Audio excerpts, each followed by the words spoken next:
In 1986, Sarah Plainenthal won the John Newbery Medal from the American Library Association.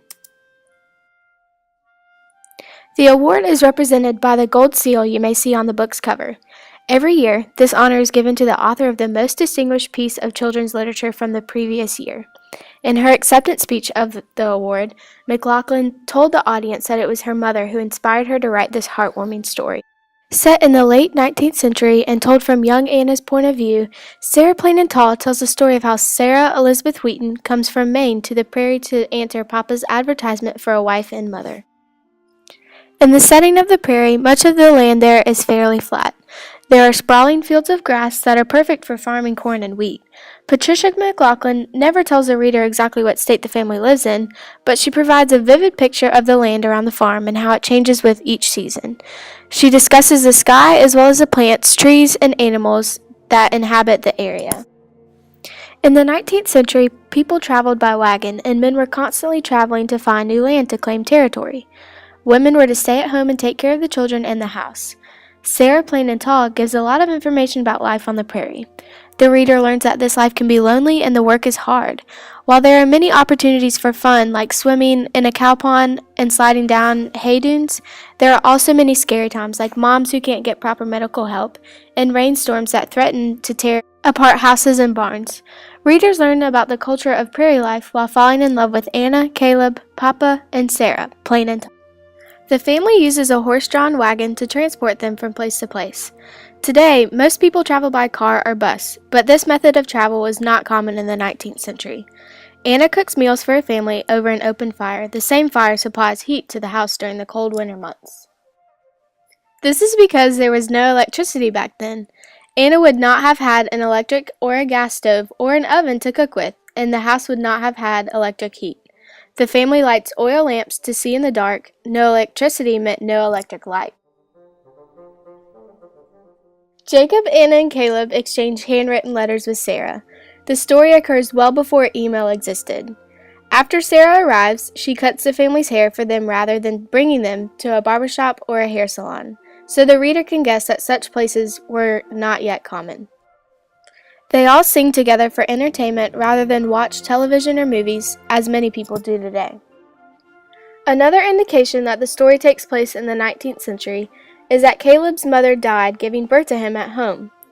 Anna tells the reader how she remembers the day her mother died. She says, "They had come for her in a wagon and took her away to be buried." Medical practices were very different in this time period than they are today. Women who lived in the newly settled areas, like the prairie, often gave birth at home because there weren't many doctors' offices nearby.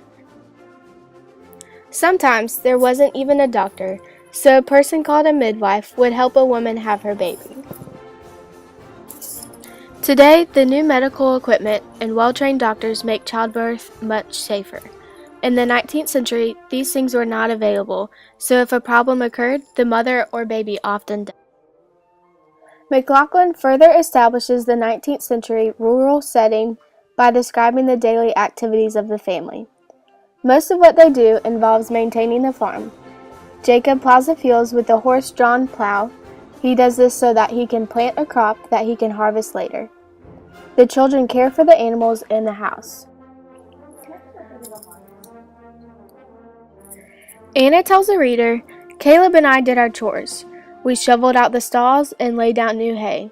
We fed the sheep. We swept and straightened and carried wood and water." Anna is also responsible for making the family's meals.